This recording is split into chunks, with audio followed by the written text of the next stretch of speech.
sa mobile.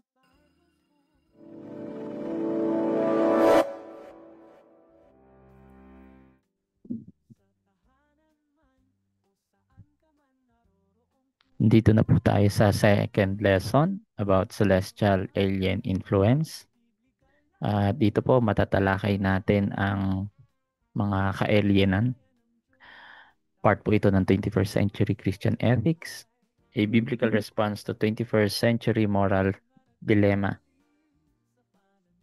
And we will explore the question of extraterrestrial life through the lens of Christian theology.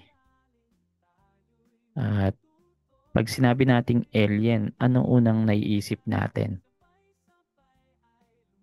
Di ba madalas parang eto yung mukha nito. Yan, alien.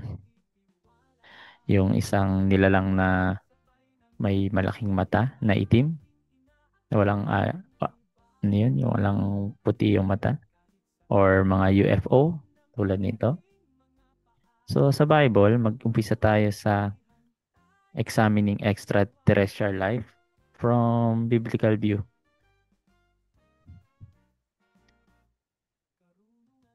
Dun muna tayo sa context or meaning ng alien in the Bible. So before diving into the modern fascination with extraterrestrial life, it's important to understand what the Bible itself means when it uses the word alien. So in scripture, the term alien does not refer to beings actually or beings from other planets, but yung tinatawag na foreigner or strangers na nagdodwell sa ibang lugar basta hindi sa kanila, no? Dwelling among a people not their own.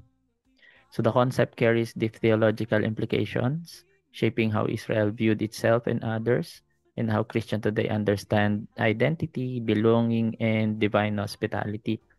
So yun yung concept ng salitang alien. Sa Old Testament, yung alien na Hebrew word was often translated as foreigner or ger sa Hebrew. Ger. So these terms appears 90 times sa Hebrew scripture. And a ger was a person who resided temporarily or permanently in a land pero hindi niya native home. So other passage translation, ang tawag doon sa alien ay sojourner. Sojourner. So for instance, in Exodus 22:21, God commands, "Do not mistreat or oppress a foreigner," or ger, "for you were foreigners in Egypt." So yung ger doon thus became a moral reminder of Israel's own experience of displacement and divine compassion. So yung alien na yon, it's not an enemy but a neighbor deserving justice and mercy. Dahil sila nga naging foreigner din, so paano nila dapat i-treat ang isang foreigner? Yun yung binanggit sa Exodus 22 verse 21.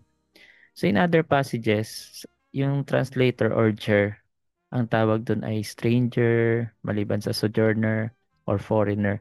So depende sa version. Sa King James Version, it often uses stranger. Sa NIV at ESV, foreigner or foreigner residing among you. Sa NESB and CSB, sometimes they keep sa yung salitang alien just to emphasize the person's outsider status.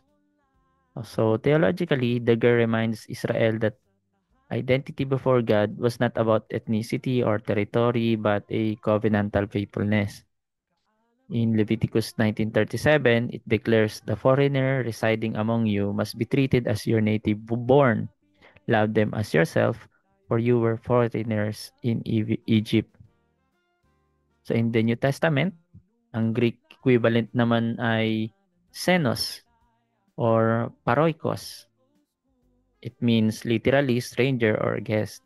Yung paroikos naman, it denotes to someone dwelling near or not belonging to. So katumbas siya ng salitang alien. And Apostle Paul used both terms.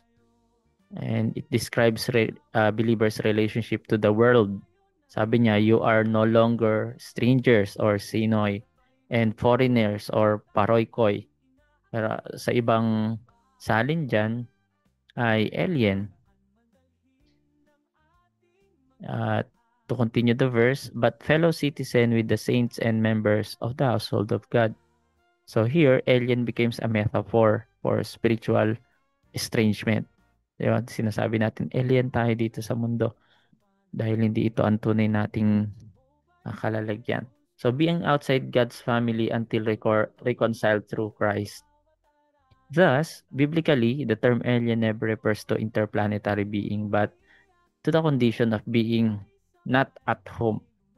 So physically, culturally, spiritually, pag not at home ka, biblically, alien ang tawag. Hindi yung alien na may malaking mata na color black, na mapayat na color green, ganun. Yet this very concept provides a powerful lens for discussing extraterrestrial life. If scripture calls believers strangers and pilgrims on earth, then the idea of foreign being in God's creation invites us to reflect on our status as sojourner of heaven. So dependent on His grace, wherever life may exist. So dito, merong case study na si Wolf Cookier na discover at saka nakita ng NASA na itong isang high school intern sa NASA dun sa isang transiting exoplanet survey satellite. So isang program yon na na-discover niya yung isang planet na ang pangalan ay TOI 1338b, and it orbits two stars as a circumbinary planet over 1,300 light years away. So ang tagal. Kumbaga yung liwanag niya, kung flashlight ito, isinindi dito yung flashlight, bibilang ka pa ng 1,300 years bago makarating dito yung ilaw niya. So ilang century na, no? 13th century. So he noticed a signal in data that had been flagged for possibly being an eclipsing binary. So may two stars orbiting each other and surpassing in front of one another from our viewpoint. So the timing was off, leading him to investigate further. Ultimately, after verification by NASA scientists, his discovery was accepted. Kumbaga, sa sobrang layo ng mga stars na to, hindi nila makikita talaga kung may planet na dadaan dyan. Actually, sobrang layo niyan, titignan nila yung tinatawag na light. Yung light niya ay kung constant yung bigla siyang lalabo and then liliwanag, then lalabo na naman tas liliwanag, ibig sabihin may tumatakip sa kanyang something, no? Isang uri ng ayun nga, and most of theory ay planet ito. So tinignan nila constant talaga at saka may pattern yung pag on off niya. So doon nila na-discover na mayroong planet. So some people with faith might wonder, does belief in the Bible account of creation conflict with space science? So the vastness of universe and discoveries of the other worlds. Others may worry, can one believe in God's sovereignty over everything yet accept scientific evidence that suggests the universe is very old, that stars and planets evolved, and that life may exist or have the potential in many places? Kaya doon natin magkakaroon ng question na kung sakaling merong buhay sa ibang planeta. So, ibig sabihin ba hindi totoo ang Biblia? Ibig sabihin ay yung religion natin ay false kasi walang binanggit si God na He created alien or anything. So, dun magkakaroon ng question, di ba? So, a teenager may feel tension, wanting to be a scientifically literate, admiring people like Wolf Cooker, yet also wanting to preserve a biblical view, creation, and humanity's place. So, paano? Siyempre, ang possible response niyan or harmony God as a creator and science as a discoverer. Genesis 1:1 pa lang, God created the heavens and the earth. Kung meron mang other life transform dyan or mga biological species, matik yun, part yan ng heaven, di ba? One can hold to the biblical teaching that God is the creator of all things, visible and invisible, while also affirming that scientific methods help us discover and understand this creation. The fact of discoveries like planets, stars, galaxy can deepen awe and worship rather than threaten faith. So, humility before mystery number 2. The Bible does not claim to answer every scientific or cosmological question in modern terms. Many psalms, prophetic writings express wonder and mystery. A posture of humility allows Christian to say, I believe in the scripture is true and I believe God has made vast universe. I do not need to force the detail of science into a specific biblical wording beyond what scripture intends. So, ganun ng magandang sabihin natin, di ba? Na naniniwala tayo sa scripture, naniniwala din tayo sa science, kung ano mang meron dyan. Pero hindi ibig sabihin na wala doon ay hindi na totoo. So, truth is unified, number 3. If scripture is God-breathed, 2 Timothy 3:16, it does not contradict truth. Since all truth is from God, what science reveals is rightly done. Should ultimately not conflict with what the Bible reveals about God, tulad ng humanity, sin, or salvation, etc. Apparent conflicts may come from misinterpretation of either scripture or science or scripture. Hindi pwedeng magkabanggaan yan. And as first response, halimbawa, nung na-discover yung TOI 1338b, mas maano tayo, mas magkaroon tayo ng paghanga kay Lord. It can be a moments of worship, seeing God's wisdom, power, and creative artistry in cosmos. Mas lalo tayong ma-inlove sa Panginoon, hindi lalong mag-doubt. So instead of fear of conflict, there can be a gratitude for learning more about how magnificent and ordered God's creation is. So ito yung guardrails natin and discernment. So refuse absolutizing scientific hypotheses. So treating provisional scientific theories as its final dogma. Halimbawa, sabi sa science ay, galing tayo sa unggoy. Then, ginagawa na nating final dogma yon. Kaya ang ibang tao, they are connecting evolution and the Bible. So, avoid reading into scripture more than is there. Kung ano yung nakita natin sa Bible, wala namang sinabi doon. So, i-avoid natin na dagdagan, no? So, using poetic passage as strict scientific claims. And last, engage with trustworthy science resource tulad ng Christian scientists at saka yung pastor who take both the Bible and science seriously. Kasi may mga Christian science na tinatawag ay medyo cultic na yon. Kaya ingatan din natin no, kung anong paniniwalaan natin. Doon tayo sa trustworthy science na mga resources. And last, keep spiritual disciplines. So, kailangan pa rin tayo ng basic para hindi mauga yung faith natin. Prayer, scripture, church community. So, faith isn't shaken by every new scientific headline. Amen po ba? So, yung analysis natin, biblical theological framework, ay this case illustrates a modern tension. How does Christian faith respond to discoveries that expands our sense of creation? So, yun na nga. The first biblical truth to affirm is God is sovereign as a creator. Wala nang iba. Genesis 1:1 pa lang, di ba, nakalagay. Yun na nga yung binanggit natin kanina. And Psalms 19:1, the heavens declare the glory of God and the skies proclaim the work of His hands. So, praise God. If the universe is filled with billions of galaxies, each teeming with potential life, bakit hindi? Di ba? This should not frighten believers. Hindi dapat tayo matakot. Lalo tayong humanga sa Panginoon. It should deepen our awe. No, na ang Lord talaga magnificent. So the scale of creation magnifies and not minimize the Creator. Tulad nga ng sabi ni Agustin, He who made all things is greater than all things, and he who created the vast heavens dwells within the smallest heart. So ito yung two perspective na nag-emerge sa Christian thinkers regarding extraterrestrial life.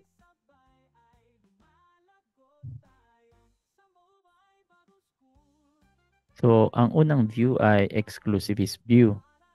Humanity is a unique focus of God's redemptive plan. The incarnation, God becoming man, is a singular event for Earth's fallen race. And Jesus died once for all. Therefore, any intelligent life elsewhere would either be unfallen or outside the covenantal narrative. So, exclusive lang sa atin, mga tao dito sa loob ng earth, ang salvation. So, yung exclusive, kaya exclusivist. At meron namang inclusivist view that God's creative and redemptive scope may transcend human history. Sabi nga ni C.S. Lewis, speculated in his pamphlet, ito yon, will we lose God in outer space? Sabi niya, will we lose God in outer space, so religion and rocketry? If there are other rational species, we must be content to suppose that God's dealing with them are as merciful as He's dealing with us. Kung merciful si Lord sa atin, ay may mercy din si Lord sa mga ibang mga life forms doon sa ibang planet kung meron man, or ibang ibang galaxy, gano'n. So, yun po. So, neither view contradicts scripture. Kahit if ikaw, Ivy, wala naman nakalagay talaga sa scripture na directly. Concern lang talaga ang covenant ng Lord sa humanity, not a catalog of cosmic inhabitants. Ang key natin dyan, humility. Recognize natin na ito ang ganda nito, i-take note nyo. The absence of evidence is not evidence of absence. Hindi ibig sabihin na walang ebidensya, no, ay yung ebidensya ay wala na. Or wala ka nang makitang ebidensya o mali na ang paniniwala mo. Wala kang makitang word by word na ganyan. So, ibig sabihin, not evidence of absence, meron pa rin. Okay, may tinutukoy pa rin dyan. Tulad kanina, God created the heavens and the earth. Kung nasa heaven sila naglilipad-lipad, part yan. Part yan ng creation ng Lord. It's either fallen or part ng armada niya o ng angel niya. Yun nga lang, ang hirap isabihin na masasama lahat yan. So, paano natin nasabi? Mahirap mag ano pa rin, dogma na lahat ng mga alien na nakikita at nagpapakita ay mga fallen angels. So, wala kasi tayong basihan. Wala pa tayong basihan doon. Okay? So, kung may discernment man at ma-discern mo, ay hindi to galing sa Diyos. Fallen. Ganun lang naman yan. So, the Bible silence, kasi noon, tao lang nagpapakita. Parang tao lang kausap ni Abraham. Pero discern niya na ang kausap niya si Yahweh. O nung sinabi na mabubuntis yung asawa niya si Sarah, halos itsura tao na kumakain lang din. Pero anghel ng Diyos, mensahero ng Diyos doesn't mean na may pakpak agad yun. Kasi hindi naman lahat ng anghel may pakpak.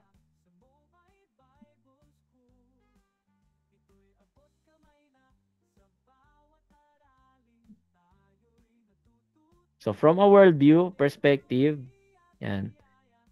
Kung nagulat kayo sa sinabi ko, pag-aralan nyo ang angelology. Meron tayo dyan sa ating YouTube channel. Kulang-kulang nga lang yung video. I need to add more kasi natanggal sa Facebook Meta eh. Kailangan ko mag-record.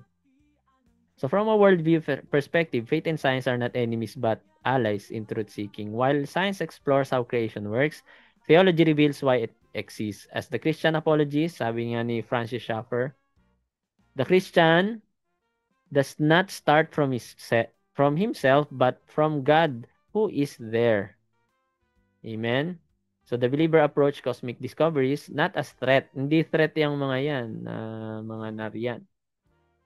So finally, we must differentiate scientific inquiry from speculative sensationalism. Mahilig ang tao kasi dyan sa sensationalism. May nagsasabi pa na, ayun nga, ang mga alien daw ay evolution ng tao.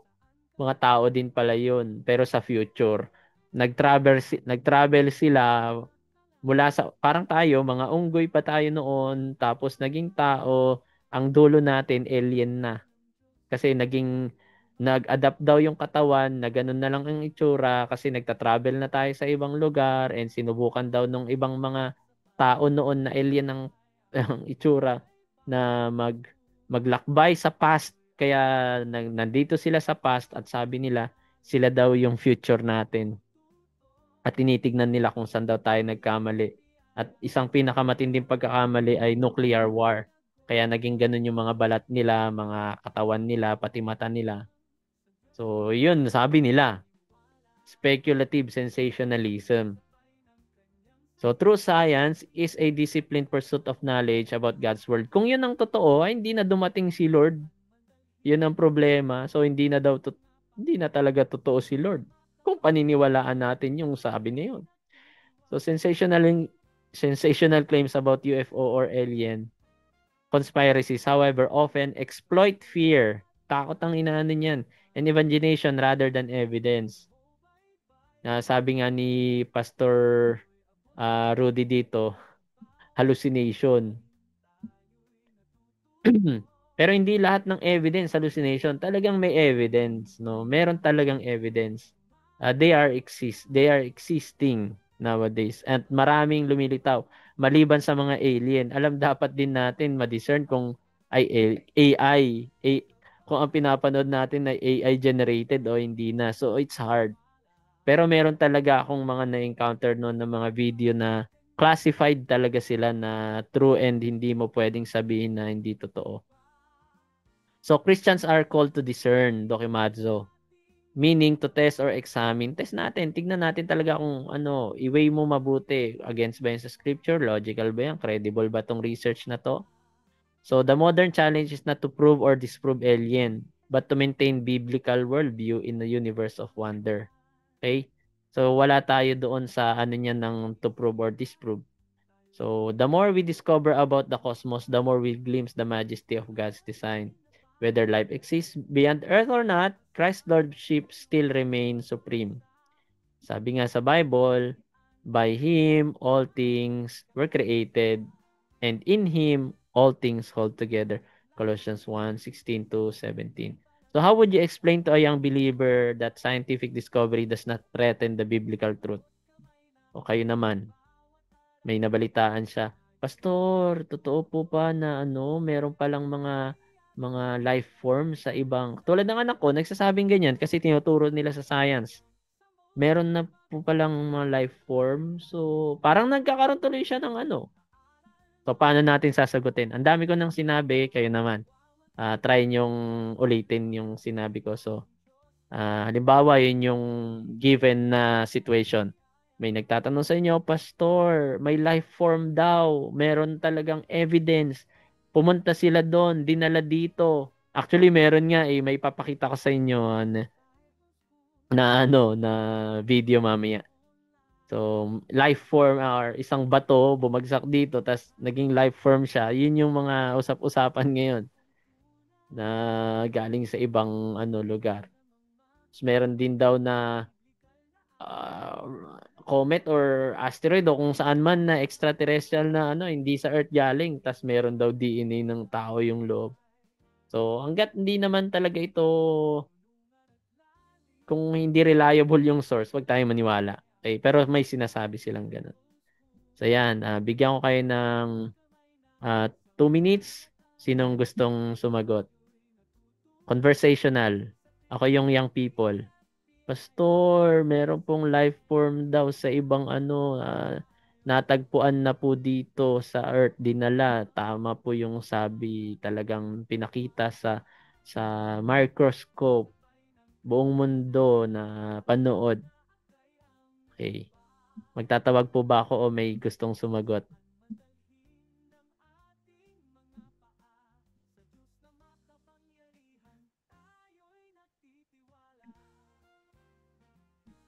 Pastor Franco. Yan. Sagot ng isang makata sa kanyang young people. Pwede po kayo mag-unmute. Ano po tanong, Pas? Halimbawa, ako nga yung young people, ang sabi ko, Pastor, napatunayan po, 100% confirm, may evidence, may proof. Meron pong life form sa ibang planeta na dala po dito sa Earth. Ano pong sabi ng Bible doon? Hindi na po ata totoo ang Bible. Paano yung confusion natin i-handle? Oo nga, no? Medyo mahirap sagutin, eh. Ang dami kong Ah, nasabi kanina. Ulitin nyo lang. kung meron naman talaga at napatunayan, bahagi pa rin ng ano yun. Kumbaga, trinate ng Diyos kasi wala namang imposible sa Diyos, di ba? Kung talagang may life form na iba, tinating kasi pwedeng sabihin na, na hindi kasi may evidence nga eh. Opo, tama. So, kaya So, actually ngayon, verse to share. Verse to share. Bigay ka ng verse. siguro yung ano, ah Genesis 1:1 nga, di ba? Ayun. O, yun na. Yun na agad, di ba? Yun na. Dama na agad. Opo. God Ito, created the heavens Colossians. and the earth. Ayun, nasa screen. Colossians 1:16-17. Uy. Diyan din nakalagay yung ano eh, for by Him all things were created, visible and Oo, invisible. visible and invisible. Oo. Di ko lang nadugtungan. Actually ngayon, Pas, may habang di-discuss ka, may, may, may nakita lang akong ano, na duman sa feed ko. Yung, alam mo yung ano ngayon, yung high-tech na ano, telescope, yung web space pa yon. Si ano po, uh, James Webb. Yan. Sinend ko nga dyan yung link eh. Opo. Yung, hindi ko lang siya, siyempre, alam kung totoo, hindi. Pero base doon sa sinasabi nung site, nung page, may nakita yung yung web na yan, yung telescope na yan, yung high-tech, na Opo. advanced intelligence ika nga na teleskopyo, may nakitang planeta na may city lights na parang may ano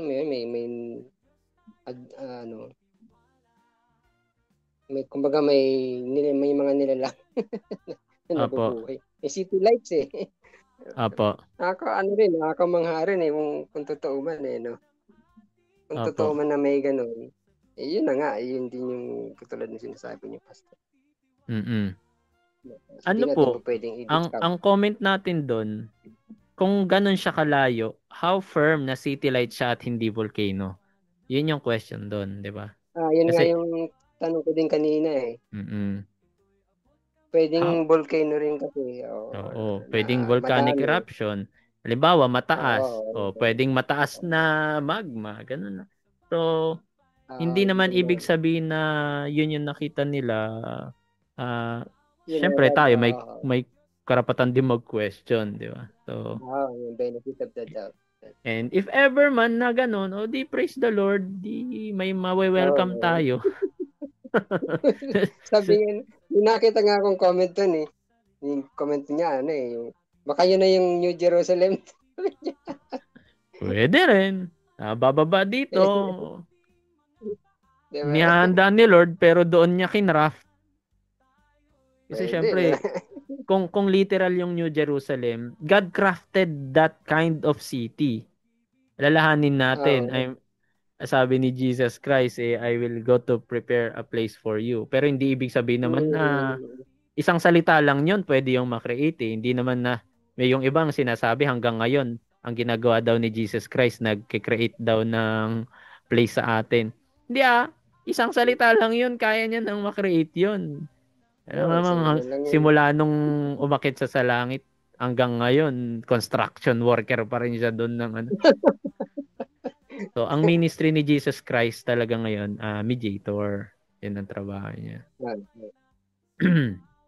So, yan. Meron tayong, thank you po, Pastor Franco, at saka dun sa shinare nyo. James Webb yon na telescope. Opo. Welcome lang natin. Huwag tayong matakot sa mga ganun. It's not a threat. Okay. So, ngayon naman sa UFO na tayo after ng alien or mga strangers, something na mga nilalang.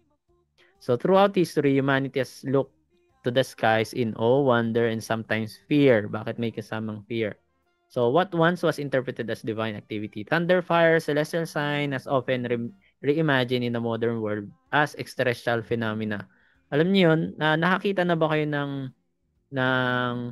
ulap, tapos biglang parang may, alam niyo yung langis na kumalat na nasinagan, may iba-ibang kulay. So, personally, nakakita ko ng ganun. Tapos namangha ko, grabe, ano yung ganun? Ang alam ko, rainbow lang yung may ganyang klase. Ito parang natapon na langis sa langit na may iba-ibang kulay. So, ganoon.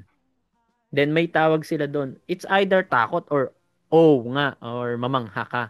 Ang galing talaga ni Lord. Ito ngayon ay kakaibang sign sa langit. Yung UFO or unidentified flying object.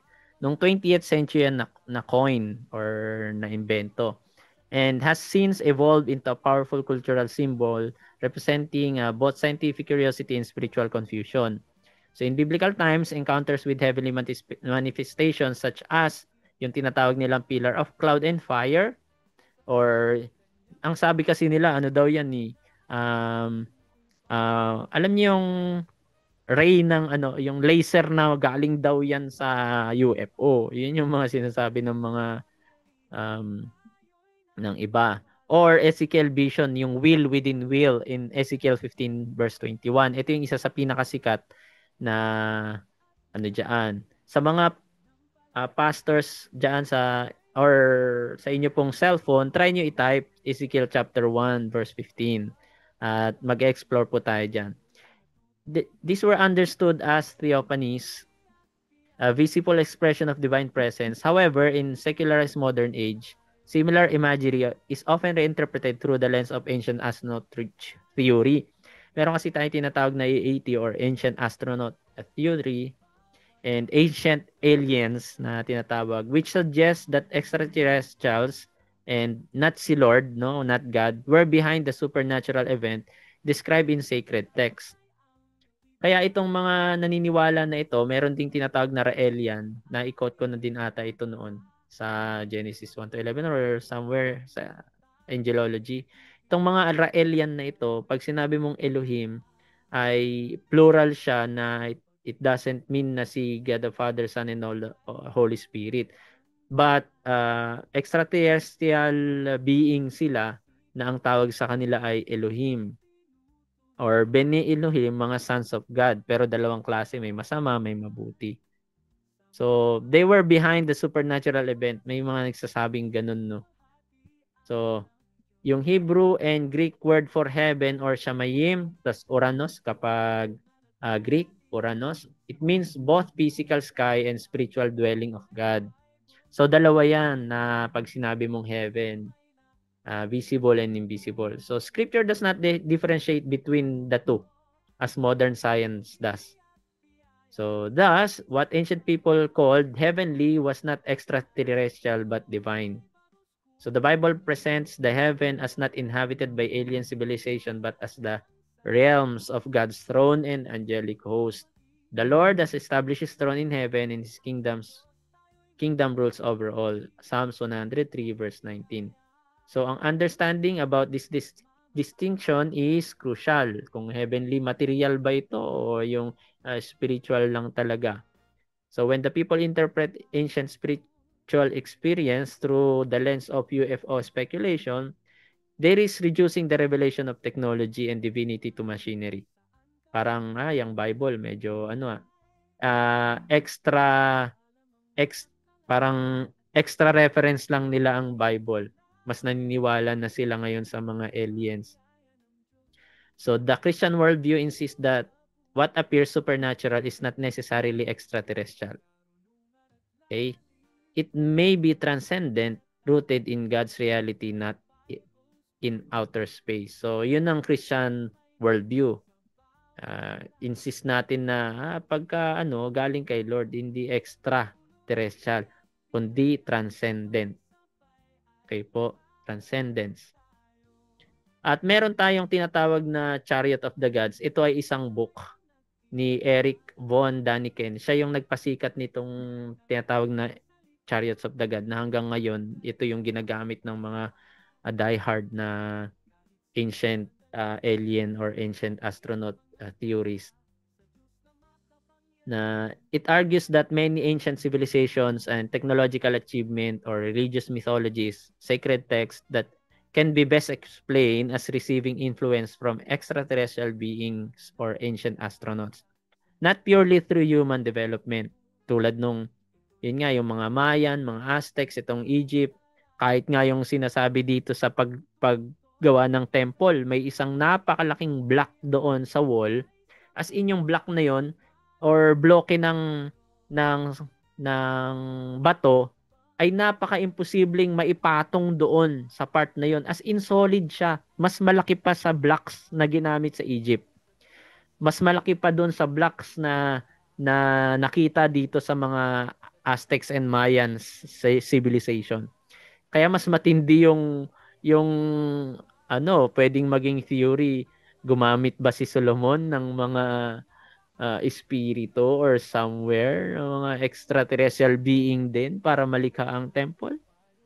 Kaya yung mga masonry, ang dami nilang tinatago na hanggang ngayon, they are idolizing Solomon as the Grand Master, one of the grandest master of all grandmaster. At meron nga, ewan ko kung sa Book of Jasher yun, gumamit daw siya ng mga rings na kayang kumontrol ng mga espiritu para tulungan siyang gumawa ng napakalaking temple. So, yun sinasabi nila, not purely through human development. So, analysis natin sa ancient astronaut theory and biblical interpretation na sinasabi ni von Daniken, meron din siyang mga quotation na verse. Yan, tulad nung ito, may nakalagay dito. Pyramid, Stonehenge, pinagpatong-patong daw ng mga alien yan. Di kaya ng tao ng mga sibilisasyon, mga taong tinatawag natin na panahon daw ng mga sinuunang tao na Rock Age, Stone Age, Iron Age, ganyan. Yung Machu Picchu na tinatawag, yan yung isang sibilisasyon sa between North and South America are cited as evidence of alien engineering. While imaginative, these claims collapse under scholarly scrutiny. They rest into two major errors. Number one, misreading of ancient texts. Number two, dismissal of human ingenuity na hindi pala kaya ng tao yan. Possible na kaya ng tao pero lost technology. Or possible na talagang merong nakialam sa kanila, hindi natin alam 100%. The Bible description or divine encounters use poetic, symbolic, and visionary language. Nung nakita ni Ezekiel yung wheel na tinutukoy doon within a wheel, it was not a spacecraft. Manifestation daw ito ng glory ng Lord and mobility. A vision of His omnipotence. So kung babasahin niyo yung Ezekiel chapter 1, ano po ba ito para sa inyo? Is it literal na nakita niya na may gulong doon na sumusunod yung gulong na yon sa anghel? O ito lang ay figure of speech or symbolical na wala naman talagang nag-e-exist na ganun, sinabi lang niya? Okay. Sabi ni John Calvin, imagery lang daw yon, adapted to human sense, that the prophet might comprehend the infinite majesty of God. So the text explicitly identified the vision as theophany, appearance of the likeness of the glory of the Lord. Parang appearance ng Lord, na yung glory ng Lord parang gulong na sumasama. Yan, pakibasa po na makikita nyo po doon yung wheel within the wheel. Sa loob ng gulong ay may mga gulong din. And ito yung verse na ginagamit sa Chariot of Gods, Psalm 68:17. The chariots of God are 20,000, even thousand of angels, and the Lord is among them as Sinai in the holy place. Is it possible na ang chariots of God na tinutukoy dito ay mga UFO nga talaga? Ay hindi lang malaman ng tao kung sa kanya o kay demonyo na meron din silang UFO. Sa other translation, the Chariot of Gods, ayan, ESV, Chariot of Gods din ang sabi. So, poetic siya, no? Itong Chariots of God ay symbolic, ibig sabihin heavenly army, na kung paano ang mga tao ay may army din may army din si Lord. Iyon. Kaya yung salitang chariot for this ay pinakamalapit sa katotohanan is symbolical. No, it is a figure of speech. For divine strength or mobility. Yan. At kung kayo gusto nyo gawing literal, o di ipaliwanag nyo, possible na ito yung tinutukoy dyan, pero hindi natin alam kung sa Diyos o hindi. But it is not our doctrine. Huwag natin sabihin na tuldok. Sinabi ng Lord, may chariot sila, tuldok. So sila yan, mga angel niyan, may mga UFO siya. Yan. Possible, pero wag gawing doktrina. Meron ding sinabi na nung ito, 2 Kings, si Elisha nagpray, sabi niya, Lord, alam niyo naman tong kwentong to, no? Na meron siyang katuwang na young man. At nagpray siya, Lord, buksan mo ang kanyang mga mata. And yun nga ang nakita nila, mountain full of horses and chariots of fire round about Elisha. So anong klase yung chariots of fire na yun? Actually, spiritual sila eh, hindi sila nakikita. Pero nung nagpray siya, nagpakita sila bigla. So angelic forces yon, hindi spacecraft. Okay? Maliwanag. Pastor, pwede bang posible, isipin nyo. Wala namang imposible. Posible. Pero stick tayo. Angelic force, yun lang. Meron din tinatawag na ophanim, yung will na tinutukoy sa Ezekiel chapter 1. Yung will, pag sinabi mong will, ay ophan, kapag ginawa mong plural, lalagyan ng im, ophanim. So, may gulong sa loob ng gulong. At yun nga, dito, merong example dito ng gulong sa loob ng gulong. Let me click it para makita nyo. And share ko na lang din sa inyo. Ito daw yung may nagpakitang ophanim. Ito yung sumisikat na video ng ophanim na sinasabi nila. Hindi mo naman matrace kung reliable source yan o hindi. Yung may gulong sa loob ng gulong. So, yan daw yung sumusunod sa angel. Nakita daw sa very powerful telescope. Anong powerful telescope? Ba't di nila sabihin kung anong powerful telescope yan? So, wala. So, ang hirap mong sabihin na reliable siya. Nakita niyo po ba? Yes po. Nakita niyo yung video?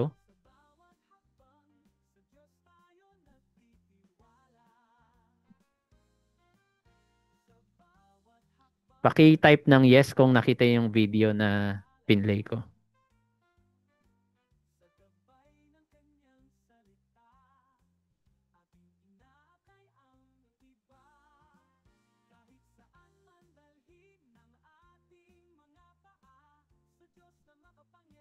Okay. So itong next na movie natin, meron tayong si Nicolas Cage. Ito ang title nito ay Knowing. Na yun nga end of days na, kumbaga puputok yung araw, and then hindi naman puputok, magkakaroon ng sunburst na tinatawag. yung isa sa mga solar flare lang na kaya niyang naaabot hanggang dito sa Earth. So, mapupugnaw yung Earth. As in, tutupukin ng apoy. But before that will happen, lahat ng mga bata na pure ay may kumukuha sa kanila. At yun nga, nawala na siya, kinuha na siya. And hinahanap niya ngayon yung anak niya. So, ayan, merong isang nagpakita. Tinatanong niya, nasan sila? And then, nagpakita yung anak niya, Daddy, sabi niya ganyan. So, safe sila. At si mother daw nila ay safe din. So, namatay kasi yung mother nila eh. And then, dalawa yung anak niya na kailangan nilang sumama. Pwede ba ako sumama? Sabi, hindi ka pwede. Mga bata lang. So, ayan, kinuha ngayon itong dalawa. So, ano yung bumaba? Yung bumaba ay isang napakalaking bilog na may bilog sa loob. So, ito yung expression na niyang will na merong will din sa loob. So, ito ay imagery or artistry na rin ng director na maraming mata. Paano masasabing gulong sa loob ng gulong tas maraming mata? So, ito yung ano niya, expression niya ng imagery ng director.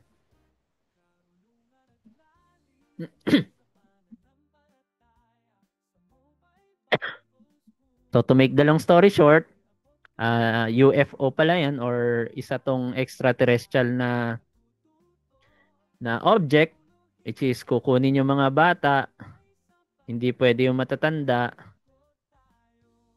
Mga angel pala yung mga tao na yon. Ayan, may pakpak pa na ayan, 'di ba? May tsurang pakpak. And then okay na, alis na kami. So, yan, ang dami pa palang lumipad. Ayan, mga lumipad. At pupunta sila kung saan. And yung pinuntahan nila ay, to make the long story short, panoorin nyo na lang The Knowing or Knowing Nicolas Cage. Yung Earth nasira and then yung mga spaceship na yun lumapag sa isang napakagandang lugar na paraiso. Tas may isang puno, Tree of Life. So, yan. Yun yung story.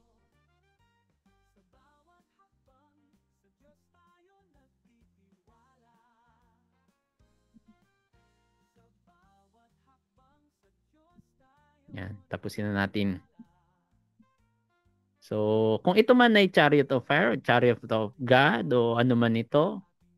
So, ancient writer used the language of their time, chariot. Sabi nga nila, dahil walang expression ng UFO o technology, kung ano yung ano lang nila noon, ang technology nila noon, yun lang maisusulat nila kasi walang available na mag-express ng word eh. Chariot. Possible na alien talaga or UFO yung nakikita nila, sabi naman nung iba. Pero yun nga, yung poetic ng genre ng Psalms in theological context ay mas magandang as of now gawin natin talaga na metaphorical siya. Okay? So kung gusto niyo lumampas diyan at sabihin niyo na possible na UFO, malaya kayo na sabihin 'yun. So ito yung theological biblical theology natin, Chariot of Gods, angelic host. Ito yung mga firm tayo dapat, okay? Firm. Yung fire ay symbolize yan ng glory. Thousand of thousands, overwhelming divine of power ng Lord. So not literal vehicles. Okay? So yan yung strict na na theological from reformed na mga commentaries. Okay? Kung gusto natin na lumampas diyan sa mga ito, ay malaya tayo kung gusto natin. At mas magandang mag-stay tayo muna. So, ayan. Ito yung mga web-based references natin na pinagkuhanan natin ng explanation. Pati sa Got Question, Apologetic Press, Bible Hub. So, nandyan lahat. So, ayun. So, why do ancient astronaut theory appeal to people? Ba't sa tingin nyo parang mas, ang mga tao ngayon mas gusto nila yung malaman or mas appealing sa kanila in this age of skepticism and technology. So yan, last question na to and then dito na tayo mag-end.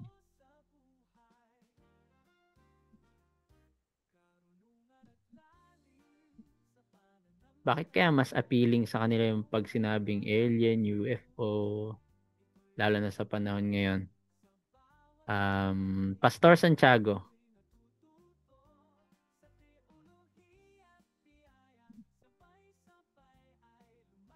Ano po yung tanong, Pastor?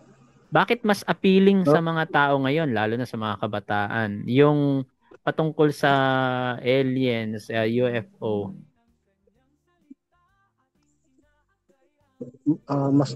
Mas appealing kasi kumbaga mas madali kasi nilang maintindihan pag sinabing UFO. Kumbaga kaysa sa Holy Spirit. Opo. Pag sinabi Holy Spirit, ha? Just then? Complex.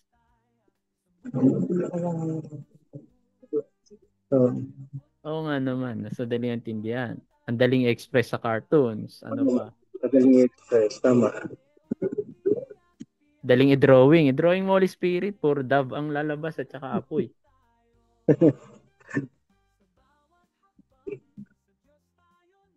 Yan. So, yan. Thank you sa sagot. At napakita ko lang itong isa sa pinaka-latest. No? Yung tinatawag na Boga Spear.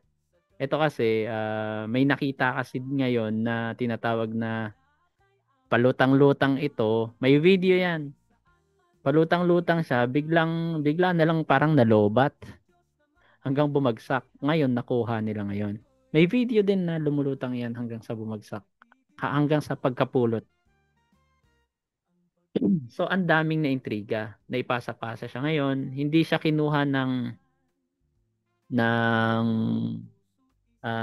itong special force ng Amerika. Kasi kadalasan kino-confiscate nila pag may mga ganyan. At may nagsabi, yung isa sa mga nagtumingin dito, pinapunta din siya nung isang, ewan ko kung general, basta may position yon. May pinakita din daw na ganyan. Meron pa silang 3 na almost same na ganyan na itsura. So, yan yung tinatawag na Boga Spear. Kasi sa Boga, Mexico siya nakita. Yan. So, eto meron tayong mga paano natin ito ipapaliwanag. So, bibigyan ko na lang kayo ng copy. May mga biblical verse din. Sabi, test the spirit. Actually, tinitesting nila ito. Ang sabi pa nga nila parang 2,000 years, parang 20,000 years old or something. Parang matanda na masyado yan nung hindi naman trusted kasi yung yung pangsukat ngayon na tinatawag nilang carbon dating. So, kinarbon date kasi nila yan. Yun yung pinaka-latest. Ayaw lang nila talagang wasakin. So, yan.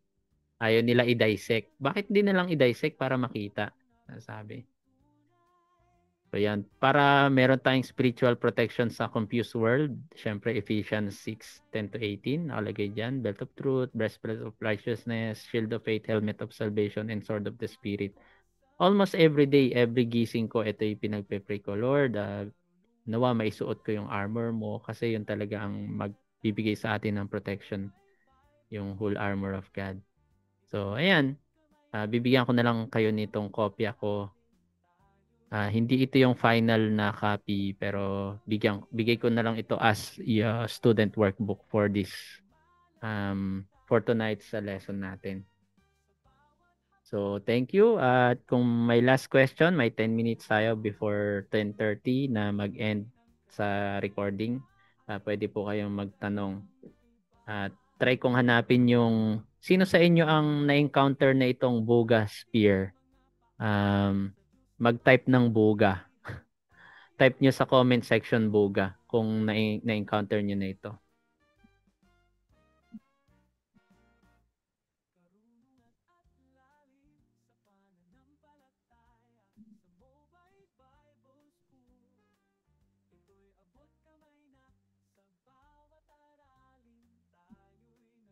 So wala pang naka-encounter nitong Buga Sphere.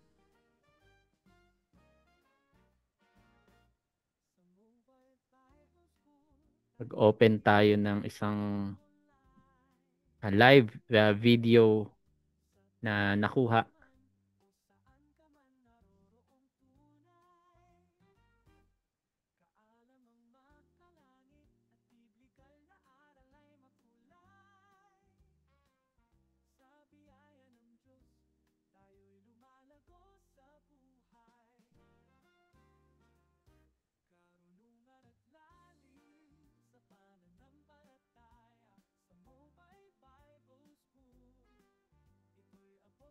So walang naka-encounter ng Buga Sphere.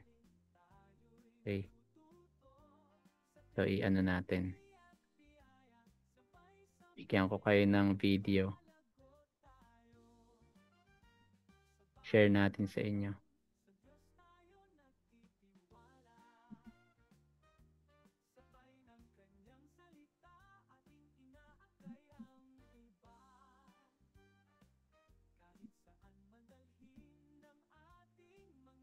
Yan, nakikita po ba?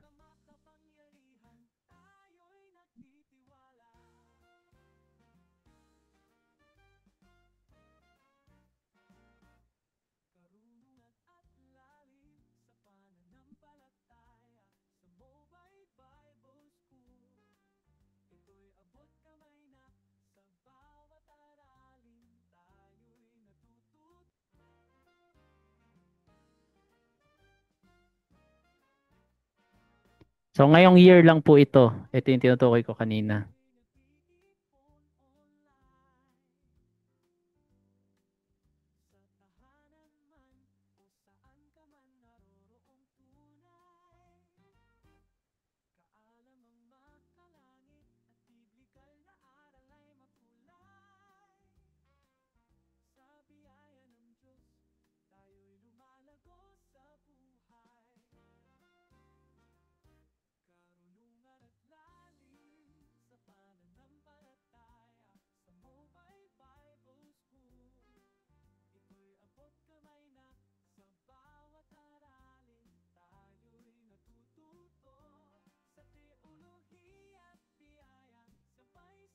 Yun.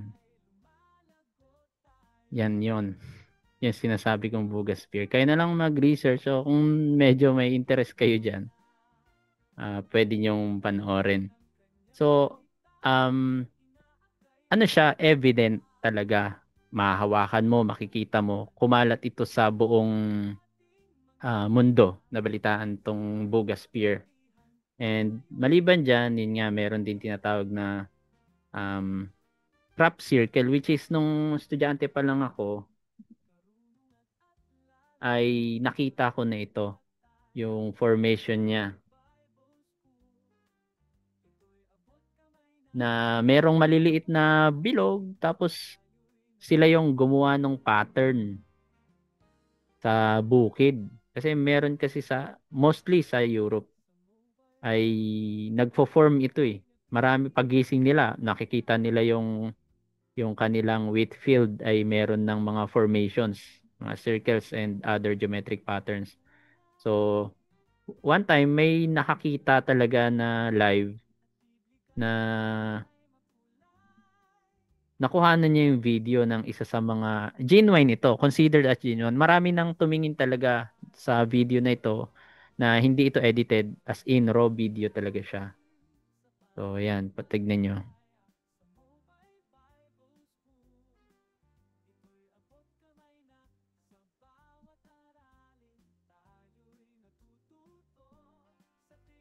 Nagda-drive kasi sila, tas biglang parang nagsha-shutdown yung kanilang sasakyan. So, ayan.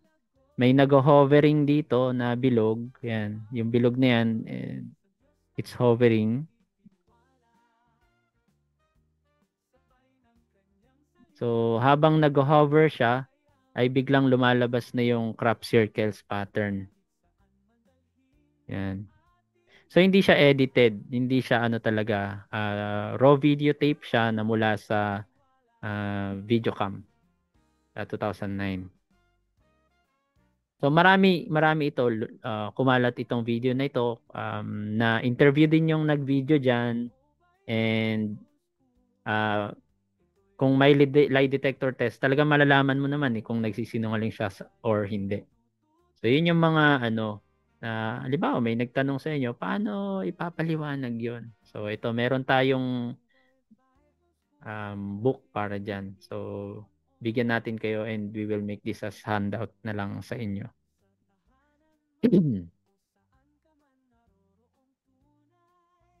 So yan, kung wala nang question, 4 minutes pa, may 4 minutes.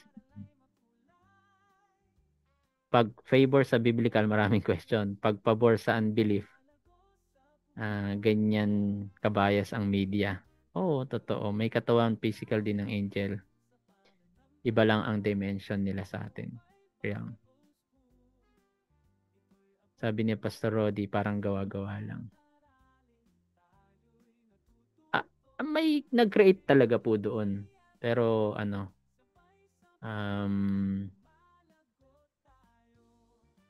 kayo po mismo ang mag-discover. Genuine po kasi. For me, kung ako ang titingin, genuine siya. Possible din na na may nag-craft lang doon.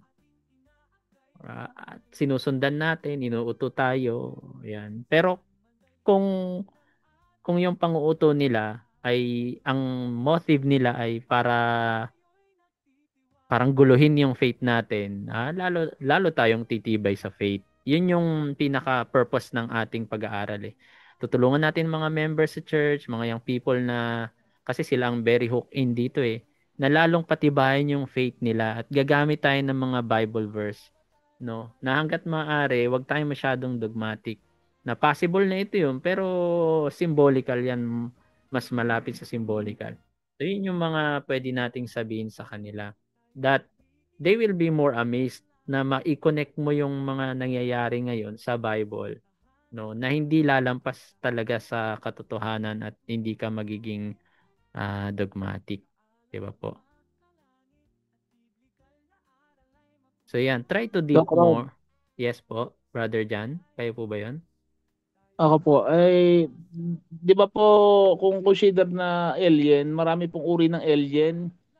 Kasi, kagaya po nung lumalabas sa mga media po na, gaya reptilian, yung mga pinapakita niyo po dyan sa AI na mga yes po, iba-ibang uri na parang nagkukunwari ho silang tao. Oo, Di ba yung mga makukonsider gray. natin mga demon? Kumbaga sa biblical perspective, hindi po ba maano natin yan as a demon talaga sila o angel ba sila? Ano ho bang paranon nyo doon? Yun nga, unless na mismong ikaw ang personal makadiscern, kasi sa discernment tayo kumikilos, 'di ba?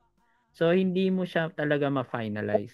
Mahirap Personally, mag-final. Pastor, ako Christian pero nakakita ko ng entity na ganyan, itim na nilalang. Na hindi mo mahahabol sa bilis. Oo. Ganyan yan. Nakakita ko ng ganyan. Pero hindi ko naman na-consider na alien yon. Hindi ko naman sabing spiritual yon.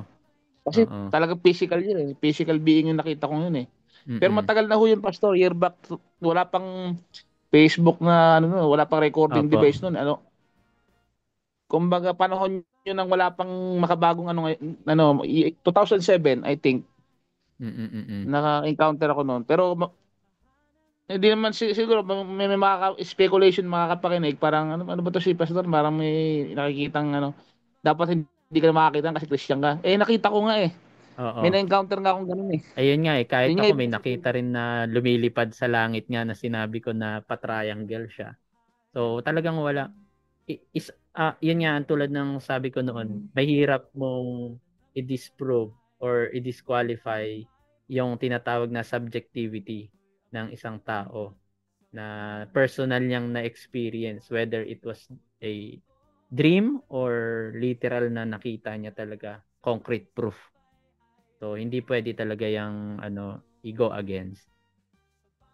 Yun lang, Pastor, kasi nga tayo more biblical, more tayo, pero may mga tao naka-experience ng gano'n. Yun lang po. Opo, meron talaga. And even meron documentary na meron talagang bumaba na isang UFO at maraming bata as in Then yung maraming bata na yun, kasi parang camp ata yun eh. And then sa camp na yun, yung mga bata, pinadrawing sila. Separate rooms, dahil na-trauma sila sa nakita nila, hindi nila alam kung ano yun. Pinadrawing yung lumapag at dun, pinadrawing yung mga lumabas na mga nilalang. Iisa ang kanilang drawing. Hindi mo masabing nagsinungaling sila, tinuruan sila ng teacher nila doon. Mahirap sabihin kasi totoo talaga na meron yun. So, if that is a hallucination, so anong klaseng hallucination yun na pare-parehas nangyari and hindi man sila makapagsalita but na-draw nila ay pare-parehas din. So, if that is true, yun na lang talaga ang kailangan nating i-disclose na generally speaking, it's either na kung sa Panginoon o hindi.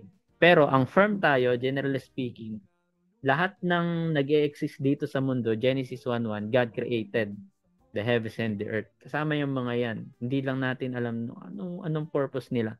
Pero kung ako lang ang tatanungin nyo na nasa futuristic view na pre-tribulationist, naniniwala ako na ang mga ito ay machinery, na part yan ng ng end time, na para pag if ever na ma-rapture ang tao, sa mga naniniwala sa rapture, ay yung mga maiiwan, mas firm sila na mas maniniwala sila sa UFO at mga extraterrestrial being kaysa sa Bible. Mas magiging firm sila na alien abduction ang nangyari kaysa sa rapture. Kasi hindi nga nila alam ang rapture, yung iba sa kanila mas hook in sila sa sa paniniwala nila. Para pagbaba nila dito, pagbaba ni Jesus Christ, Revelation chapter 19, na nagniningning kasama ang mga banal, kung sino man yon, nakakabayong puti, whether it is a literal na horse or UFO man yan or chariot of the gods na tinatawag doon na literal, na kung anumang chariot yan, ay umiilaw siya. Pagbaba dito at ikaw ay unbeliever, tumingala ka sa langit, may bumababang ganun, ano iisipin mo? Wala ka ng ibang iisipin kundi yung kung saan ka nasanay at na-motivate at na kondisyon. Na-kondisyon ang tao ngayon na kapag nakakita ng ganyan, UFO yan. So, ang gagawin ng tao, magkakaisa sila dahil sasabihin nila na hindi tao ang kalaban natin, kaya wag na tayo mag-away sa isa't isa. Para ito sa mga maiiwan, Kaya nga ang sabi doon sa Revelation 19, all kings will be gathered and make war. Lalabanan itong bababa. Kaya madali na sa kanilang mag-unite.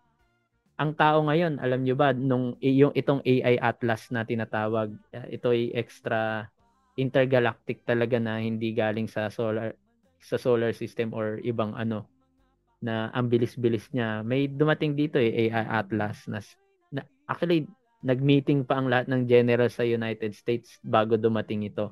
Kasi parang nagkakaroon sila ng agam-agam. Paano kung ito ay from other space tas gusto talagang may lumapag sa atin or something? So meron silang mga hakbang. Pati si Elon Musk nakibahagi doon sa pwede niyang maiambag if ever mangyari yon. And other generals in other So ganun ka-alarmed sila So sa atin ay firm lang tayo sa faith natin na ganoon. Pero yun nga ang nakikita ko talaga, meron tong eschatological purpose lahat ng ito na nagpapakita para yung mga, sabi nga sa Bible, ang matuwid lalong magpapakatuwid at ang masama lalong magpapakasama. Kaya kung babasahin natin yung Revelation, kahit anong gawin sa kanilang dilubyo, yung tinatawag na wrath of God, which is 7 bowls, every time na pinupour out doon, instead na magsisi sila, sabi, lalo nilang sinisisi ang Diyos, sinusumpa nila ang Diyos. So, lalong doon natin makikita, Kaya, I believe, napakalaking part nito sa eschatological point of view. Lalo na sa perspective ng mga futurist na tinatawag, which is I'm one of those futurists. So, ayan. Mapapatuloy natin yan sa parallel study of the Revelation. At next week, meron follow-up tayo na study about that. Doon na tayo sa may worship in heaven. Revelation chapter 5 and 6. 4 and 5. So, kita-kits na lang tayo sa next week. So, ayun. So, kung ano sa tingin nyo, kung kayong tatanungin, may punto ba ako o wala sa point?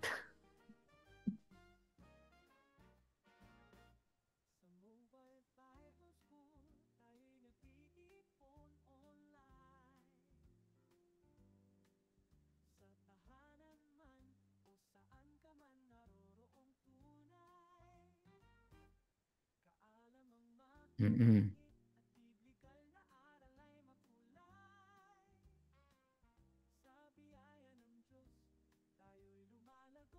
So sabi ni Brother John, reptilian, gray, and any humanoid like alien can't be a fallen angel in disguise in human. So, can't be or can be. Kasi mahirap, tulad ng sinasabi ko, mahirap gawin siyang dogma or tawag dito, doctrine. Yan.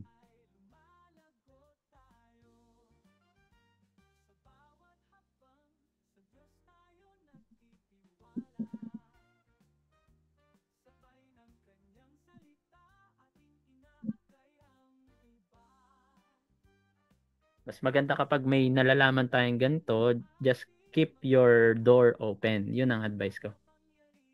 As your professor.